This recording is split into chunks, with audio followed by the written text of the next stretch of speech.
Many people looked at the final scoreboard in Abu Dhabi, saw that minuscule difference of just 2 points, and concluded that the World Championship slipped away from Red Bull on the very last lap of the year. But the naked, brutal truth is something else entirely. The championship began to slip through Max Verstappen's fingers much earlier. It started when the RB21 was an absolute torment for the engineers. At the start of the year, while McLaren was already demonstrating a balanced and compliant car, Red Bull delivered a machine that was extremely temperamental and brutally difficult to set up. Especially in the Australian and Chinese stages, the Bull had a tiny operating window. It was fast for one qualifying lap when light on fuel, yes, but it immediately turned into a genuine tire shredder. In race pace with a full tank, the asphalt seemed like sandpaper for the Red Bull's rubber, leaving Max furious and utterly helpless on the radio. During this critical period, Verstappen was forced to drive defensively, desperately trying to salvage points in a car that suffered from chronic understeer, felt disconnected from the track, and refused to tolerate aggressive inputs in low-speed corners. The absolute dominance and the perfect man-machine synergy we had grown accustomed to seeing in previous years simply vanished, and he became easy prey for the Ferraris and McLarens on days that, theoretically, should have been easy victories. These initial technical stumbles, compounded by a painful retirement in Australia due to a mechanical brake failure, created a points deficit that seemed recoverable at the time but would demand a crippling cost come December. And it was precisely this lack of confidence in the equipment that started to unsettle the champion's famously armored mindset, leading to critical errors in judgment that would cost far more than he ever realized. If the car wasn't helping, the driver had to be perfect.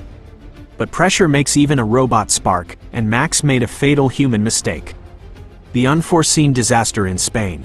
The most critical moment of the season, the one we can pinpoint as the day of disaster, occurred at the Spanish Grand Prix. Max was locked in a hard, sweaty fight for fourth place, an honest position for a bad day when the car wasn't performing. But he found an inspired George Russell in the Mercedes, and the Dutchman's patience snapped right there. Frustrated by the lack of pace to overtake and disappear into the distance as he preferred, Verstappen abandoned the calculated champion mode and activated the demolition mode, trying to muscle his way through the problem. This proved to be a fatal miscalculation for his title aspirations.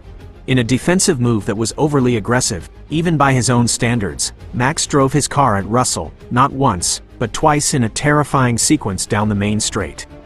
First, he cut across the escape road, was forced to give the position back, and immediately after, he slammed the doors shut with brutality under braking, causing a completely avoidable collision that damaged parts of both cars. Race control showed no mercy for the repeat offense and applied a hefty 10-second penalty, compounded by the aerodynamic damage that left the RB21 dragging itself around the track. What should have been a guaranteed 4th or 5th place turned into a weekend nightmare, plunging the driver to the back of the pack. The cruel math of 2 points. And this is where the mathematics returns to haunt us, revealing the true and irreversible scale of that loss. Let's tally the scores, because the numbers do not lie, and they are incredibly painful when analyzed coldly. That fateful Sunday in Spain, after taking the penalty and dropping to 10th place with a damaged car, Verstappen scored just one single, hard-fought, bitter point. Had he kept his head cool, accepted that Russell was faster at that specific moment, and finished in a quiet 4th or 5th place, he would have taken home between 10 and 12 points, absolutely crucial points for the championship. The math is simple and devastating. Just in that one incident of road rage and lack of emotional intelligence, he threw away about 11 clean points. And remember the final score in Abu Dhabi. He lost the World Championship to Lando Norris by just 2 points. In other words, that moment of fury, that instant where his blood ran hotter than the Honda engine, mathematically cost him the 5-time championship. It wasn't the bad car on Friday in Abu Dhabi, nor was it McLaren's strategy in the final race. It was the decision not to yield in Spain. The points championship is a construction of consistency, and while Norris was religiously accumulating podiums, Max had this costly blackout that drained his points reserve. The vicious cycle of pressure. If you think it stopped there, you are wrong. The season had other near misses and unnecessary disputes that, when combined, formed the perfect storm that dethroned the king in 2025.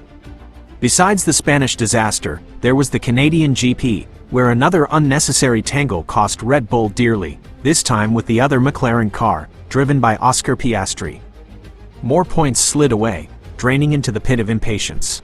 While Verstappen was living this emotional and performance roller coaster, dealing with a car that only truly became competitive in the final stages of the year, Lando Norris operated in ant mode, consistently accumulating points. The McLaren did not break, Norris did not crash, and his points tally only climbed, creating a fat cushion that Max couldn't burn through in time, no matter how hard he tried to play the hero at the end. It is curious to note that the irregularity of the RB21 in the first half of the season forced Verstappen to drive at the absolute limit all the time. And driving at the limit drastically increases the risk of errors in contact. It was a destructive, vicious cycle. A poor car generates pressure. Pressure generates aggressive driving. Aggressiveness generates incidents like those in Spain and Canada. When Red Bull finally mastered the car in the late stages, once again transforming the RB21 into a winning machine, it was already too late to recover everything that had been lost. The gap, created by those errors and breakdowns, was exactly the size needed for Norris to survive the final attack and lift the historic trophy. Looking at the overall picture of this insane season, the conclusion is that 2025 was the year where the collective effort defeated pure individual talent. Max Verstappen remains, in the opinion of many experts and fans, the fastest and most talented driver on the current grid. What he did in Abu Dhabi proved that beyond a shadow of a doubt. But Formula One demands a brutal price for inconsistency. Red Bull failed by delivering a Frankenstein car early in the year that couldn't handle the tires, and Max failed by trying to compensate for those technical flaws with his anger instead of his head, especially on that regrettable day in Barcelona against the Mercedes. Lando Norris's title is, above all else, the triumph of patience and absolute consistency. He knew how to capitalize on every tiny gap the Red Bull and Verstappen left throughout 24 races. For the Dutchman, the bitter lesson remains: in a championship so closely matched and decided by the finest detail, accepting a fifth-place finish on a bad day is worth far more than risking everything to finish 10th. 2025 enters the history books as the year where 2 miserable points separated glory from heartbreak. And those 2 points were left behind in the gravel trap in Spain and within the Red Bull garages early in the season.